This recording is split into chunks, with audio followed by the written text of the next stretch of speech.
महत्त्वाची बातमी समोर येते। राज्य मंत्रिमंडळ बैठकीला कोकाटे गैरहजर आहेत। कोर्टाने शिक्षा सुनावल्यानंतर कोकाटेंचा फोन अजूनही नॉट रिचेबल आहे, बंद आहे।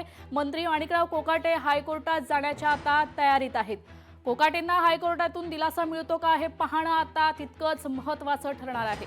क्रीडा मंत्री माणिकराव कोकाटे राज्य मंत्रिमंडळ बैठकीला गैरहजर आहेत। माणिकराव कोकाटे यांना नाशिक जिल्हा सत्र न्यायालयाकडून शिक्षा कायम ठेवण्यात आल्यानंतर माणिकराव कोकाटे यांचा फोन अजूनही बंदच आहे।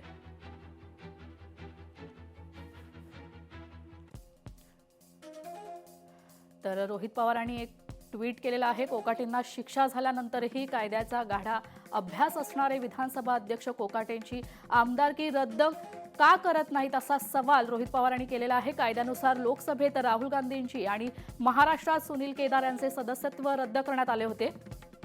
मग कोकाटेंना वेगळा न्याय का, की कोकाटे कायद्यापेक्षा मोठे आहेत असा आरोप आणि सवाल देखील रोहित पवार यांनी केलाय। गल्लीतील भांडणाची दखल घेऊन विधिमंडळात तात्काळ निर्णय घेतले जातात।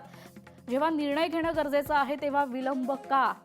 अध्यक्षांनी न्यायालयाच्या निर्णयाचा मान राखत तात्काळ कोकाटेंची आमदारकी रद्द करून आदर्श प्रस्थापित करावा असं ट्विट आता रोहित पवारांनी केलेलं आहे।